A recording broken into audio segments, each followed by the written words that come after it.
محرم کے حوالے سے ایک بات کر لوں, یہ 10 محرم کا روزہ, رسول اللہ صلی اللہ علیہ وسلم نے ارشاد فرمایا کہ عاشورہ کا روزہ مجھے اللہ کی رحمت سے امید ہے کہ 1 سال کے گناہوں کا کفارہ ہے. تو بڑی فضیلت ہے. رمضان کے بعد سب سے زیادہ فضیلت عاشورہ کے روزے کی ہے, 10 محرم کا روزہ. سمجھ رہے ہیں؟ محرم میں ہمیں شریعت نے کیا کرنے کا حکم دیا ہے, اسلام کیا کہتا ہے؟ پہلی بات, اسلام یہ کہتا ہے کہ محرم میں روزے رکھنا دوسرے مہینوں کی نسبت زیادہ ثواب ہے. رمضان کے بعد تو زیادہ سے زیادہ روزے رکھیں, اور اسپیشلی 10 محرم کا روزہ 1 سال کے گناہوں کا کفارہ ہے, یہ اور زیادہ ثواب ہے. پورے محرم نہیں رکھے جاتے تو کیا کرنا ہے, 10 محرم کا رکھنا ہے. حدیث میں آتا ہے کہ آپ نے حکم دیا 2 روزے ملا کے رکھو, کیونکہ یہودی جو تھے وہ 1 روزہ رکھتے تھے, صحیح ہے نا, تو یہودیوں سے مشابہت سے بچنے کے لیے ہمیں حکم دیا کہ اس کے ساتھ 1 اور روزہ ملائیں. تو علماء یہ کہتے ہیں کہ آج کل یہودی 10 محرم کا روزہ نہیں رکھتے, تو اب مشابہت ختم ہو گئی ہے.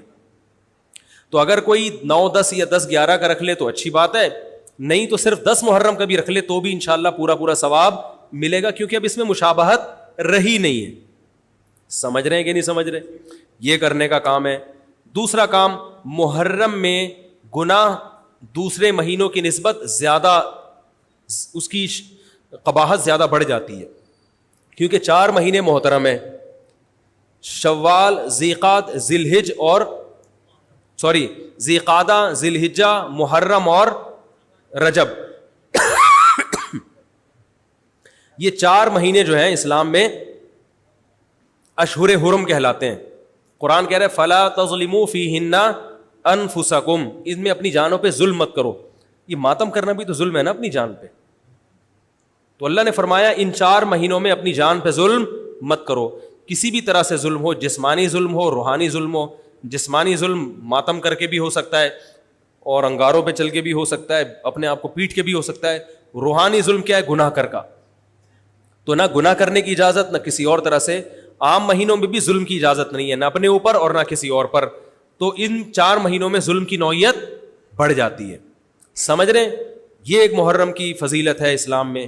اور تیسری فضیلت جو محرم کی, جو بعض روایات سے ثابت ہے, یعنی جو فضیلت تو نہیں کہیں گے اس کو, جو محرم میں کرنے کا کام ہے, وہ بعض احادیث میں آتا ہے کہ آپ صلی اللہ علیہ وسلم نے ارشاد فرمایا کہ عاشورہ کے دن اپنے اہل و عیال پر دسترخوان کو وسعت دو, اس سے اس میں برکت ہوتی ہے. لیکن یہ جو حدیث ہے یہ ضعیف ہے, سند کے لحاظ سے پاورفل اور مضبوط نہیں ہے. بعض علماء نے کہا کہ اس کثرت طرق کی وجہ سے حسن کے درجے کو پہنچ گئی ہے. ہمارے ہی بعض اکابر علماء کی رائے ہے, علماء جو بر صغیر کے علماء, بڑے بڑے علماء ہیں, میں نام نہیں ذکر کرتا لیکن بہت بڑی اپر لیول کے علماء ہیں, ان کی رائے یہ ہے کہ یہ ضعیف, اتنی ضعیف نہیں ہے کہ بالکل ہی مسترد کر دی جائے, ٹھیک ہے نا, اور تعدد طرق کی وجہ سے درجہ حسن کو پہنچ گئی ہے. علامہ ابن تیمیہ رحمہ اللہ تعالی, جن کو سعودی عرب میں بہت فالو کیا جاتا ہے, ان کی رائے اور سلفی علماء کی رائے, جو سعودی عرب کے العثیمین, بن باز وغیرہ تھے, ان کی رائے یہ کہ یہ حدیث بالکل صحیح نہیں ہے, اور اس کی کوئی حیثیت نہیں ہے کہ دسترخوان کو وسیع کیا جائے اور عاشورہ کے دن کھانا کھلایا جائے. سمجھ رہے کہ نہیں سمجھ رہے؟ لیکن جو دوسری طرف معتدل علماء, معتدل سے مراد میں ان کو برا نہیں کہہ رہا, لیکن وہ انہوں نے حدیث کی جو, اب اگر آپ سندوں کی تحقیق کریں گے تو اس کو بالکل من گھڑت قرار دینا درست نہیں ہے. اگر سندوں کی تحقیق کریں گے تو ایسا معلوم ہوتا ہے کہ علامہ ابن تیمیہ رحمہ اللہ تعالی, جو ہمارے لیے قابل احترام ہے, انہوں نے اس حدیث کو رد کرنے میں تھوڑا مبالغہ سے کام لیا, غلو کیا ہے. ایسا نہیں ہے کہ بالکل ہی اس کی کوئی ویلیو نہیں ہے. تو ضعیف روایتیں ہیں لیکن کثرت طرق کی وجہ سے درجہ حسن کو پہنچ گئی ہے.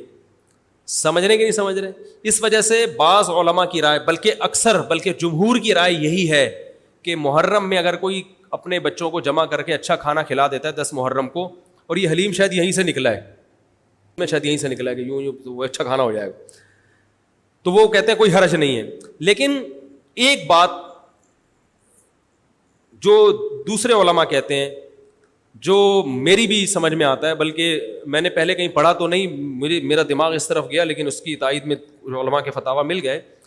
دیکھو, اگر کوئی حدیث ضعیف ہو یا حسن ہو تو صرف حسن ہونا کافی نہیں ہے، یہ دیکھا جائے گا کہ یہ دوسری صحیح حدیثوں سے ٹکرا تو نہیں رہی ہے. یہ بھی ایک فقہ کا اصول ہے کہ اگر ایک کمزور چیز ہے لیکن وہ طاقتور دلیل سے ٹکرا رہی ہے تو پھر اس کمزور چیز کو بالکل رد کیا جائے گا. تو عاشورہ کے دن روزہ رکھنے کا حکم ہے، یہ بالکل بخاری مسلم کی صحیح حدیث سے ثابت ہے. اور جو کھانا کھلانے والی روایت ہے وہ اس ٹکر کی نہیں، اس کو تو ابن تیمیہ جیسے محقق نے بالکل ہی کالعدم قرار دے دیا، بعض عرب علماء نے بھی بالکل کالعدم قرار دے دیا، اگرچہ ہماری رائے ہے کہ بالکل کالعدم نہیں ہے، لیکن بہرحال اس میں محدثین کا بڑا اختلاف ہوا ہے. جبکہ روزہ رکھنے والی جو روایات ہیں وہ بالکل بے غبار ہیں، ان کو سب صحیح مانتے ہیں. تو کھانا کھلانا اور روزہ جمع بولو بھائی نہیں ہو سکتا، اس لیے کہ اگر وہ روزے کا دن ہے تو کھانے کا دن نہیں ہے، کھانے کا دن ہے تو روزے کا نہیں. ابن تیمیہ رحمہ اللہ تعالیٰ کی رائے یہ ہے کہ بعض لوگوں نے شیعہ کی مخالفت میں غلو کیا ہے. شیعہ نے اس دن کو چونکہ منحوس بنا دیا 10 محرم کو، تو انہوں نے مخالفت میں اس دن کو ایک سیلیبریٹ کرنے کے لیے نا کھانا کھلانے کا حکم دے دیا کہ ہم منحوس نہیں سمجھتے بلکہ اس کا کیا کریں گے اپوزٹ کہ کھاؤ اور کھلاؤ. تو انہوں نے کہا یہ بھی غلو ہوا ہے دوسری طرف. بھائی منحوس نہیں ہے، مبارک ہے ہماری نظر میں، لیکن اتنا مبارک کہ اس میں کھانا کھلانا اور یعنی عید والا عنصر کھانا کھلانا تو عید کے دن ہوتا ہے نا، تو عید نہیں ہے بہرحال. تو یہ بھی بڑی جاندار بات، اگرچہ یہ عقلی دلیل ہے مگر یہ ایسی نہیں ہے کہ بالکل اس کو کالعدم قرار دے دیا جائے. تو اب علماء نے دونوں حدیثوں کو تطبیق کی کوشش کی علماء نے کہ بھئی کھانا بھی کھلاؤ اور روزہ بھی رکھو، افطاری میں کھلا دو، سحری اور افطاری میں.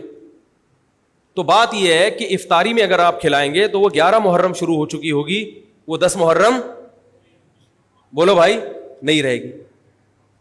دوسرا سحری میں جو کھلانے کا مسئلہ ہے نا، سحری میں تو سحری میں جب ہم کوئی کہتے ہیں نا فلاں دن یہ کام کرنا ہے فلاں دن، تو اس سے لغت میں جو ذہن میں متبادر ہوتا ہے نا وہ دن کا وقت ہے، وہ 3:30 پونے 4 کا وقت نہیں ہوتا. یہی وجہ ہے کہ جو لوگ اس حدیث پر عمل کرتے ہیں عاشورہ والی، وہ دن میں کھانا کھلاتے ہیں، دوپہر کے ٹائم لنچ کرتے ہیں. وہ افطاری میں تو ویسے ہی دسترخوان وسیع ہوتا ہے بھوک کی وجہ سے. ارے بابا وہ تو ویسے ہی بچوں کو جب روزہ رکھا ہوا ہے تو اچھا کھلاؤ، سحری اچھی کراؤ، اور افطاری وہ تو ویسے ہی بھوک کی وجہ سے رمضان میں دیکھو نا کیسے کھلے دسترخوان ہوتے ہیں. تو میں نے بڑی کوشش کی دونوں حدیثوں کو جمع کریں، لیکن تکلف کے بغیر یہ ممکن نہیں ہے. تو فقہ کا ایک اصول ہے کہ جب کوئی بے غبار صحیح حدیث ہوتی ہے اور اس سے ایک اصول ثابت ہو رہا ہے تو اس کے مقابلے میں اگر کمزور روایت آئے گی جو اس سے ٹکرا رہی ہوگی تو اس کمزور روایت کو، اگرچہ وہ موضوع من گھڑت نہیں ہے لیکن اس کمزور کو اس صحیح حدیث کی مخالفت کی وجہ سے بولو بھائی رد کر دیا جائے. اس لیے میرا نالائق کا موقف یہ ہے، میں بہت نالائق ہوں، میں اتنی بڑی بڑی باتیں کرتا نہیں ہوں، لیکن ساڑی عقلچ یہ چیز آندھی نہیں ہے کہ بھائی جو روزے کا دن ہے وہ بھوکے پیاسے رہنے کا دن ہے، وہ کھانے کھلانے کا نہیں ہے. افطاری میں تو ویسے ہی کھاؤ بھی کھلاؤ بھی. تو اور اس کا نقصان یہ بھی ہوتا ہے کہ لوگوں نے اس کھانا کھلانے کے چکر میں روزے چھوڑ دیے ہیں. سمجھ رہے ہیں، جب حلیم پکے گا تو کون روزہ رکھے گا بھائی؟ ساری رات گھوٹا لگے گا حلیم کا کہ کل دسترخوان وسیع کرنا ہے، تو پھر روزہ گیا، وہ تو تیل لینے گیا، روزہ کون رکھے گا روزہ؟ تو وہ حدیث صحیح حدیث کی بالکل اس میں ٹائٹ قسم کی مخالفت ہو رہی ہے. ٹھیک ہے نا؟ تو نالائق کی رائے، پھر بھی اگر کوئی دوسرے علماء کی رائے کو فالو کرتا ہے تو وہ کھائے بھی کھلائے بھی. میں کہتا ہوں جو مضبوط چیز ہے اس کو لینا چاہیے، جو کمزور چیز ہے اس کو چھوڑ دینا چاہیے. ہمارے حضرت مفتی رشید احمد صاحب رحمہ اللہ ایک بات کہتے تھے کہ جہاں کھانا کھلانے کی حدیث آئے گی نا وہاں مسلمان اس کو لے ہی لے گا. کھانے پینے کی جہاں بات آئے گی مسلمان کیا کرتا ہے؟ وہ کہتا ہے بھائی یہ صحیح ہے، یہ بالکل صحیح حدیث ہے. ٹھیک ہے نا؟ وہ کیا کرتا ہے؟ جن علماء کی تحقیق ہے وہ تو تحقیق سے کہہ رہے ہیں، لیکن عام پبلک کی عادت یہ ہوتی ہے کہ فتویٰ بھی اسی کا فالو کریں گے جہاں کھلانے کا تذکرہ آ رہا. تو اب ہمارے کہتے ہیں جہاں کھانا کھلانے کی بات آئی مسلمان کہتا ہے بس یہ بالکل صحیح بخاری کی طرز پر ہی، بخاری کی شرط پر ہی حدیث. تو بھائی بھوکا رہنا عبادت ہے، بھوکا رہنا سنت ہے. بچوں کو تو ویسے ہی کھلاؤ عاشورہ ہو یا نہیں ہو، اور سحری افطاری کرا دو، اچھی سی روزہ رکھواؤ. اور جو بالکل چھوٹے بچے ہیں وہ تو ویسے ہی کھاتے ہیں. تو اس لیے، اور پھر اس کا نقصان کیا ہو رہا ہے؟ حلیم کے گھوٹے لگ رہے ہیں پوری پوری رات بیٹھ کے، اس کے الگ نقصانات ہیں، سبیلیں لگ رہی ہیں. حضرت حسین رضی اللہ تعالیٰ عنہ تو کربلا میں شدید گرمی میں بھوکے اور پیاسے اپنی جان دیتے ہیں، اور یہاں ہم کیا کر رہے ہیں؟